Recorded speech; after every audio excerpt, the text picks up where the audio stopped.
ابتدا ہے رب جلیل کے بابرکت نام سے جو دلوں کی بھید خوب جانتا ہے۔ قلب اسلامک کے معزز ناظرین، اصحاب الحجر پہاڑوں کو تراش کر گھر بنانے والی قوم سمود، قرآن کریم نے حضرت صالح علیہ السلام کی قوم کو دو مختلف ناموں سے پکارا ہے، جس میں پہلا نام قوم سمود ہے، دوسرا نام اصحاب الحجر ہے۔ اللہ تعالیٰ قرآن کریم میں فرماتا ہے، ترجمہ: اور یقیناً ہجر والوں نے بھی رسولوں کا انکار کیا اور ہم نے ان کو اپنے نشانات دیے، پھر وہ ان سے اعراض کرنے والے ہو گئے اور وہ پہاڑوں کو بے خطر تراش کر گھر بناتے تھے، پھر ان کو زلزلے نے صبح ہوتے ہی آن پکڑا، بس جو وہ کام کرتے تھے ان کی کسی کام نہیں آیا۔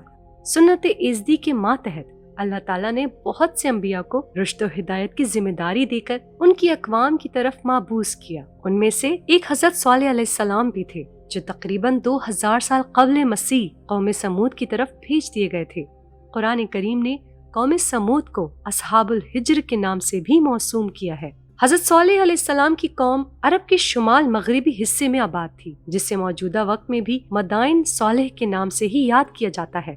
قرآن کریم کے مطابق اس قوم کی اہم خصوصیت یہ تھی کہ یہ پہاڑوں کو تراش کر گھر بناتے تھے اور اپنے اس فن تعمیر پر بہت اتراتے تھے۔ حضرت صالح علیہ السلام نے ان کو توحید کی طرف بلایا، مگر اس قوم کی طرف سے بت پرستی پر قائم رہنے، انبیاء کا استہزاء کرنے، خدا تعالیٰ کی نشانیوں کی توہین کرنے کی وجہ سے اللہ تعالیٰ نے زلزلہ اور سخت بجلی و گرج چمک کا عذاب نازل کیا اور یہ قوم نیست و نابود ہو گئی۔ یوں مدائن صالح والی جگہ اسی وقت سے اللہ کے غضب و قہر کی عبرتناک نشانی بن گئی۔ موجودہ دور میں مدائن صالح سعودی عرب کے انتظامی خطہ مدینہ میں العالی میں واقع ہے، جو کہ ظہور اسلام سے قبل ایک انسانی معاشرہ اور تہذیب ہے۔ اس قدیم شہر کی اکثر باقیات سلطنت نباتین سے تعلق رکھتی ہے۔ یہ جگہ سلطنت کی جنوبی طرف اور پترا، عربی میں البترا، جو کہ دارالحکومت تھا، ان کی بعد سب سے بڑی ہے۔ قدیم الحیان اور قدیم رومی بادشاہت کی قبضہ جات کے آثار نباتین سلطنت سے قبل اور بعد کے بھی ملے ہیں۔ یاقوت الحموی زیر لفظ وادی القرا کے متعلق درج ہے۔ عاد عرب جنوبی و مشرقی کی جو سواحل خلیج فارس کے ساتھ ساتھ عراق تک وسیع ہے کے مالک تھے۔ سمود اس کے مقابل عرب مغربی و شمالی پر قابض تھے، جس کا نام اس زمانے میں وادی القرا تھا۔ وادی القرا اس لیے کہتے ہیں کہ اس عہد میں یہ وادی چھوٹی چھوٹی آبادیوں سے جا بجا آباد تھی۔ ان آبادیوں کی سنگی کھنڈر اور آثار اسلام کے جغرافیہ دنوں نے دیکھے تھے۔ قرآن کریم نے سورہ الفجر میں وادی سے اس وادی القرا کو ہی مراد لیا ہے، جیسا کہ فرمایا، حجر یا مدائن صالح کے بارے میں عرض القرآن میں لکھا ہے کہ سمود کے مالک کا دارالحکومت ہجر تھا۔ یہ شہر اس قدیم راستے پر واقع ہے جو حجاز سے مقام کو جاتا ہے۔ اسی راستے پر سمود کا ایک دوسرا مقام فجل ناقہ ہے، جس کو یونانیوں نے یہ تلفظ لکھا ہے، لیکن اصل شہر ہجر ہی تھا۔ اب اس شہر کو عموماً مدائن صالح کہتے ہیں۔ حضرت مصلی موعود رضی اللہ تعالیٰ عنہ فرماتے ہیں، حجر سے مراد وہ احاطہ یا قلعہ یا شہر ہوتا ہے جس کے گرد پتھروں کی دیوار ہو۔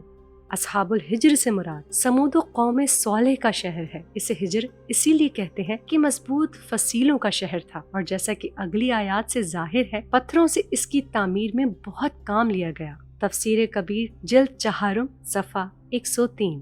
سورہ ہود کی تفسیر میں قوم سمود کی تاریخ کا ذکر کرتے ہوئے حضرت مصلی موعود رضی اللہ تعالیٰ عنہ فرماتے ہیں، سمود کا ذکر یونانی تاریخوں میں بھی آتا ہے اور ان میں مسیح علیہ السلام کے زمانے کے قریب ان کا ذکر ہے، اور انہوں نے سمود کا مقام ہجر بتایا ہے، جسے وہ اپنے رسم الخط میں 11 کر کے لکھتے ہیں، اور سمود کا نام ان کے جغرافیوں میں سمودینی آتا ہے، اور ہجر کے پاس وہ ایک جگہ کا ذکر کرتے ہیں جسے عرب ان کے بیان کے مطابق فجل نقا کہتے تھے۔ بطیل موس جو 140 سال قبل مسیح ہوا ہے، وہ لکھتا ہے کہ ہجر کے پاس ایک جگہ ہے جس کا نام ہے فتح الشام کا مصنف ابو اسماعیل لکھتا ہے، جو شام ایک شہر ہے سے لے کر ادن تک پھیلی ہوئی تھی اور وہیں ان کی حکومت تھی۔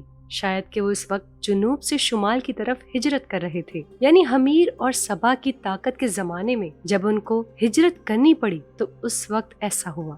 ان دنوں قبیلوں کی حکومت نے یمن میں طاقت پکڑی تھی اور سمود کی حکومت احقاف کے جنوب میں تھی۔ انہوں نے جب ان کو نکالا تو یہ اوپر کی طرف نکلنا شروع ہوئے، پہلے حجاز، پھر تہامہ اور پھر ہجر میں چلے گئے۔ تمدن عرب والا کہتا ہے، یعنی یہ قیاسی بات ہے، در حقیقت عربوں کا خیال ہے کہ سمود بھی عاد کی ایک شاخ ہے۔